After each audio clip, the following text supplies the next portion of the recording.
Ian Peterman, welcome to Listening with Leaders. You are the founder of a design firm in Phoenix, Arizona called Peterman Design, and welcome to the show. Thanks for having me, Doug. Excited to be here. Thanks. I know that in reading about you and learning about you, your entrepreneurial journey started at 12 years old. Yes, I started young. So let's start. Let's just give me the backstory. Start there. I grew up, my parents have always had at least one small business kind of going on the side. And so I had that growing up. And then when I was about 12, I and my brother, we decided we want to make some money. And we came up with the idea of making greeting cards.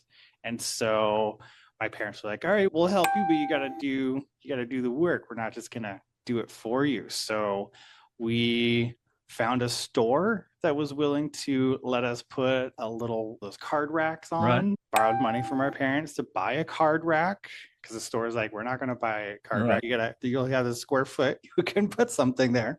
And so then we did that. And then we had to manage the relationship. So the store owner, we worked with them and saw which cards were selling, which ones weren't, inventory management. We created our version of SKUs, which was just like one, Right. two, three. It was just numbers. The kid version of SKUs to track all of that. And we did that. I think it lasted about a year or two, just making cards and selling those. But yeah, It sounded like you there. learned all the basics.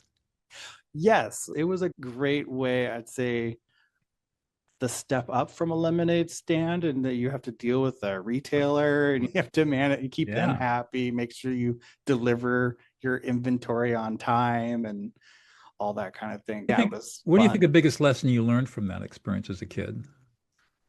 Oh, I feel like there's probably a few lessons there, but I think just understanding kind of how business works on the back end. Because when you think about it, you just walk into a store and you go, oh, there's inventory here, there's stuff. Or you complain, why isn't there product here? And when you're on the back end and you're the person supplying the inventory, you realize, oh, yeah, that all of that card's gone. Now it's on me. I got to do this now because the retailer, hey, we're out and people want this. You got to give us inventory now. So understanding that there's this back end, and right, our supply chain was very small, but just having that learning of, behind the scenes, there's so much that goes into it that you walk Wow. in, especially as a 12-year-old, you go, I don't know, there's candy, there's Legos, there's clothes, my parents buy food here. You don't think about any of that stuff. So it was a very eye-opening kind of peek behind the curtain. Wow. So how'd you get into the design work?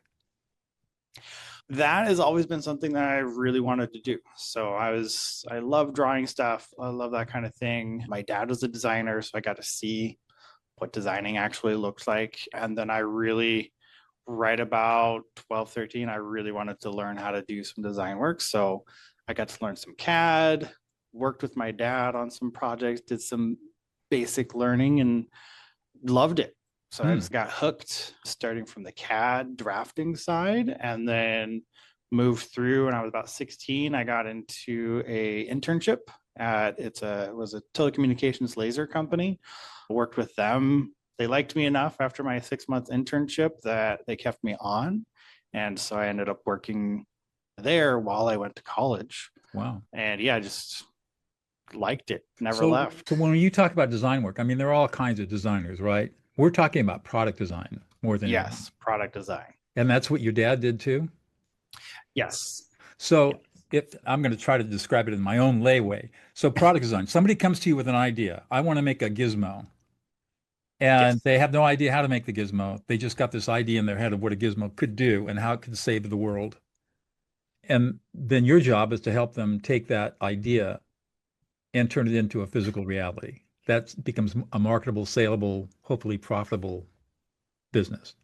Yes. Yeah. So we do product design. It can be an inventor, it can be a company. So like any physical product you've ever seen had a designer attached to it Uh, at one point during its life. So yeah, it's really that designing, and you can break it down. Like there's design engineers, industrial designers is right. usually the category. You can start to separate it all out, but They all fall under that product design category where it's turning, that idea into something that you can actually hold in your hand. And what does Peterman Design do? So we do that entire process. We categorize it, and generally speaking, there's, I say, two halves to that process. There's the innovation side, which is coming up with the stuff. So if you're a company, you don't always have the idea yourself. You might just go, hey, we have a category. We need to come up with a product that goes well with our product, or our customers are asking for a solution to this problem.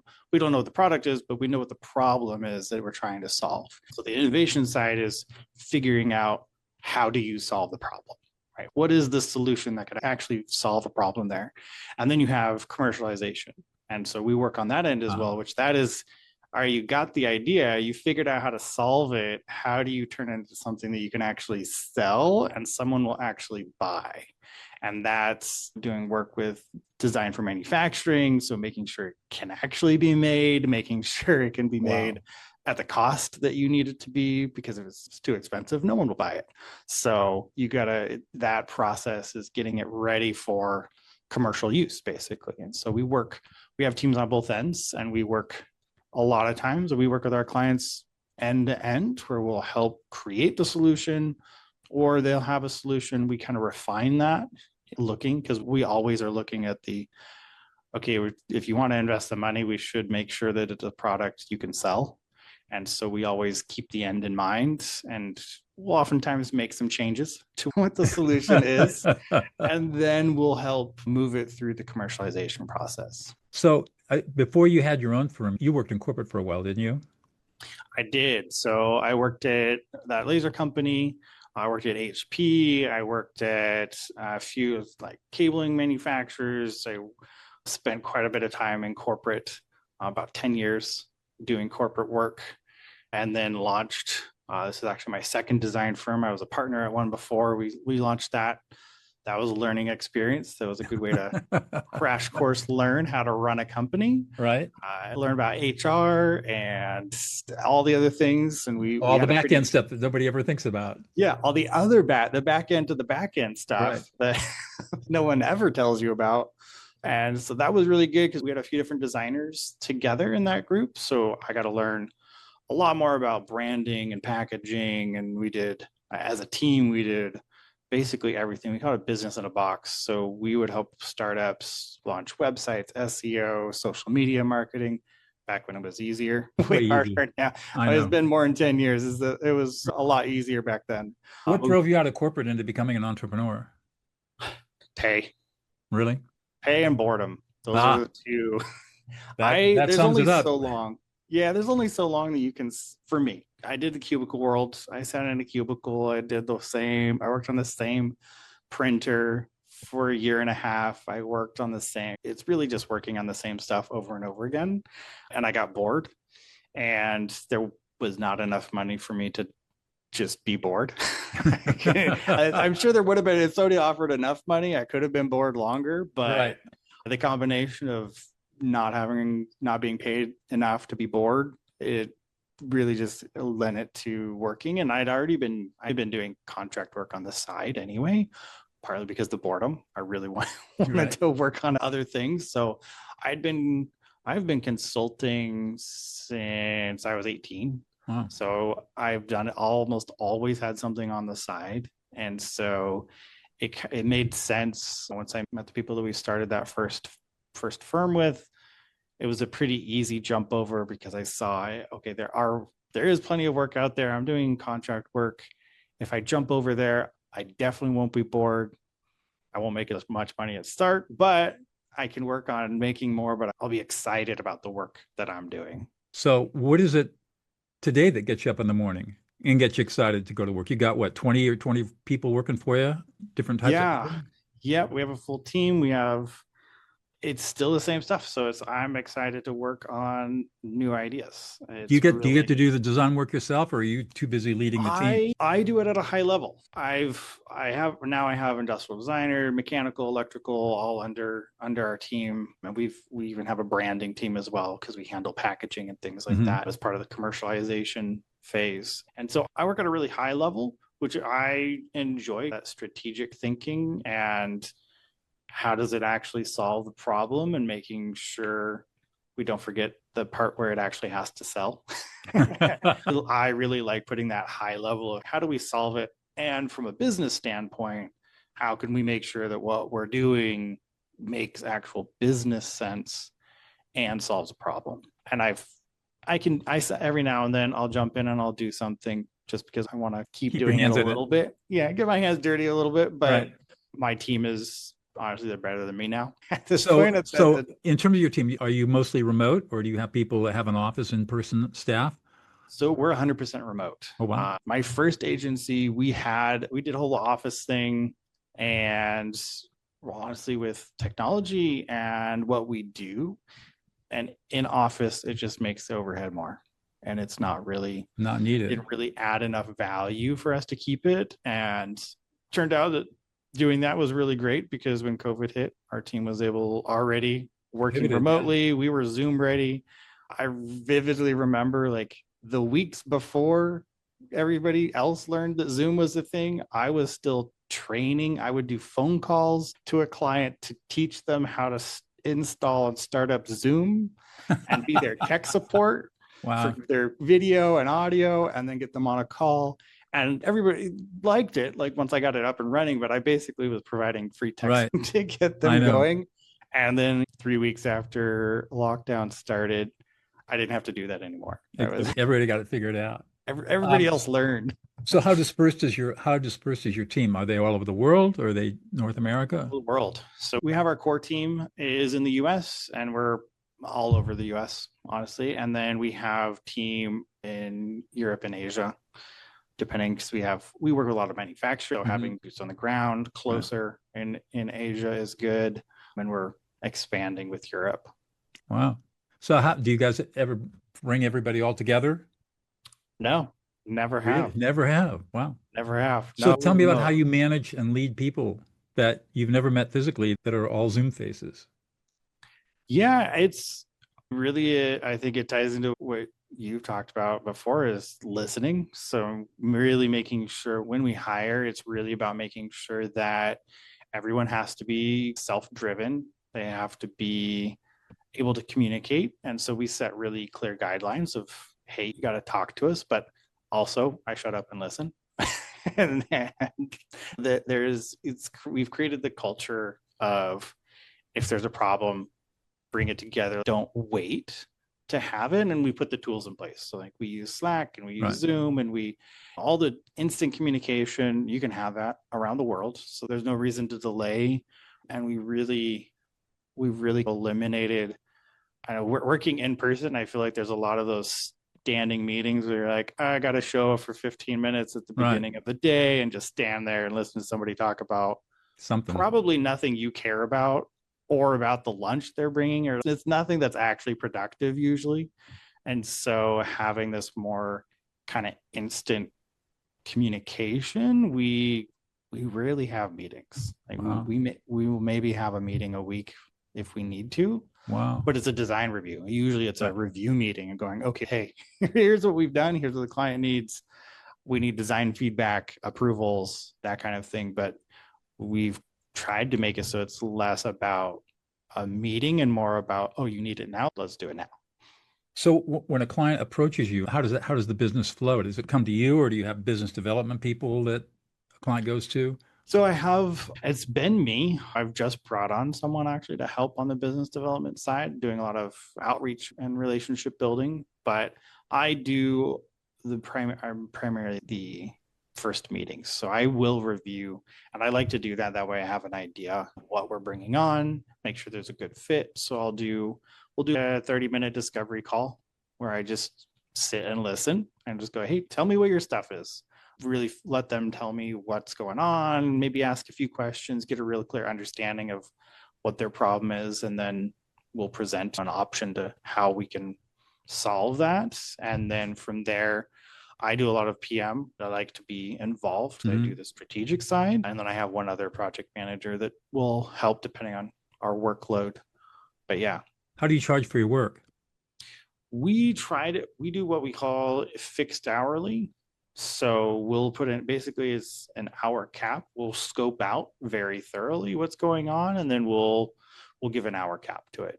So we'll say it's going to cost you, this is going to take 150 hours at X number of dollars per hour. Correct. Might be less, but we're capping it at 150. So you know what your max is. Yes. Yeah. I tried when we were first starting, I tried a lot of different models, Mhm. tried true fixed, where I don't track any hours. We just do the work. We tried just pure hourly. We tried retainer. And ultimately, what we found is if we did fixed, it was really hard. And our clients would like to change because there's so much that changes through a Right. The process. scope of the work There's changes. there's a lot of things like if you get into like web development and stuff like that, you can do more fixed work. And we'll Mhm. even on like packaging and branding, we Mhm. can do more of a fixed Because it's more sometimes. more predictable. Much more predictable. Whereas when you're developing a product, you might get to a point where you go, hey, we've been developing, here's a prototype, you got an idea. And the one thing that no one likes to do is sign a new contract to sign off new hours and sign off on it. Like the more paperwork you add, the less Harder is. less Right. people like it. Exactly. So we just by doing that fixed hour, we basically allow the scope to be 100% flexible. And Oh, we go, wow. okay, if we get 20% of the way through and we change directions and take a hard left, we don't care. We're gonna go where we need to go. And so it really helped build in speed because that's one of the things that we to do is how can we cut this time down? Because that's a whole other cost. Exactly. So tell me about listening. We've talked about it a little bit. How did you learn how to listen? Oh, having kids, having siblings. Starting at a young age and then having young ones yourself. Yes. And then also, I had a few really good bosses that I was Oh, able good for to, you. that through being good bosses, I was able to understand when I had less good bosses, be able to recognize, okay, and listening was one of those things that came across as, okay, I really liked this boss. Why? And listening was always Always at up, the top. high on the Mhm. list. So that kind of ingrained that, so to speak. So by the time I opened my own team and was managing other people, the listening component was pretty well. I don't want to be the boss that I hated. Let's at least start with So listening. And how do you inculcate that culture of listening into your group, especially with multicultural organization around the world, where there are a whole bunch of different rules around listening yeah, it's with our team, and I feel like in general, like, yeah, there are a lot of different cultural norms, rules? right? Norms, cultural rules, and dealing with having team in Asia, US, Europe. Those are three just as Radically broad different. categories, not even going down culture to culture, but Right. continent wise, Right.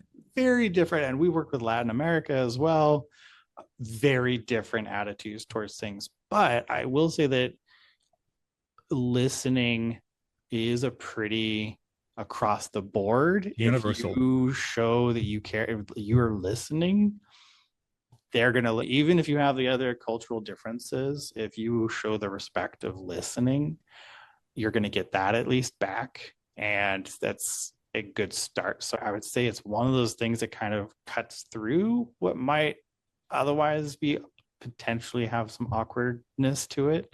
Listening and really trying to understand, because ultimately like these you mix different cultures together, the biggest thing is that you want to be heard, you want to be understood. So if That's right. somebody's at least taking the time to try to understand how you do what you do, you're going to instantly like that person a That's lot right. more, That's right. and you're going to be willing to listen to what they say. So I've always done it as I do it, and that so far we've had a It really works. good success with it trickling down, and we have people interacting daily that are in different cultures, different time zones, Right. and yeah.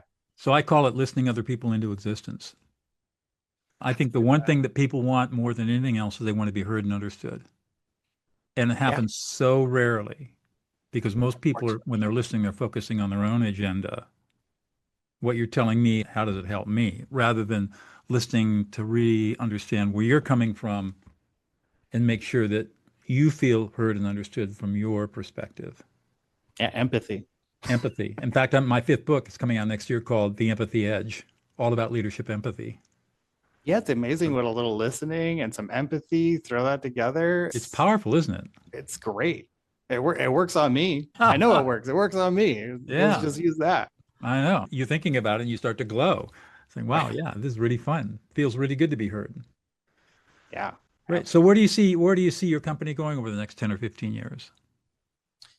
Yeah, we've worked in a lot of industries, partly because I want to make sure that my team and I don't get bored because That's number we one. have low turnover. And I'd like to at least think part of that is that we don't let anybody get bored sitting there doing this the Right. same thing over and over. We're just really focused right now on growth, working on larger projects. So we had a big transition back in 2020. COVID hit, we lost about 80% of our clients Wow. because we were almost 100% startups. And so it was not a good time to be a startup then. Right. And so we've transitioned. We work more evenly split across the range. And the thing that I think we just want to keep doing is we learned early on as well, we wanted to have sustainability. At one point we're like, oh, we will be a sustainable product focused company. And we figured out yeah, some people want to do that, but there's not enough of a market to be just that. And so we've integrated that. So we just do it anyway. We just don't market it as our primary, but then we basically tell our clients, hey, we've made these changes, it's more sustainable. Finding more ways to get that in as we're doing things. Cool. and bring people on board, because now we don't have to have conversation of, do you care about it? Are you interested? We just do it. Right. And then we go, hey, now your marketing team has some extra points they can bring up that you didn't think about before. So it's things like that. I'm sure we'll come up with some other. It obviously excites you a lot to think about it. Yeah, we love it's really important. I run a podcast where all I do is basically talk to sustainable brands and about what they're doing. And there's so much new technology in that space. It's a really exciting space to look at. So yeah, anytime we can sneak it in with our clients, we do it. Making a difference in the world. One more question, I'll let you go, Ian. What's one thing about yourself we would never know about unless you revealed it to us? Let's see. I won regional fiddle competitions. You're a fiddle player? I am. I did Scottish fiddling. You have it right next to you. I don't play it as much as I used to, but yeah, I did Highland Games. I played twice. Wow. So I started off as a self-taught Southern Appalachian Irish Celtic player. Okay. And about almost 20 years ago, I started taking up jazz and blues.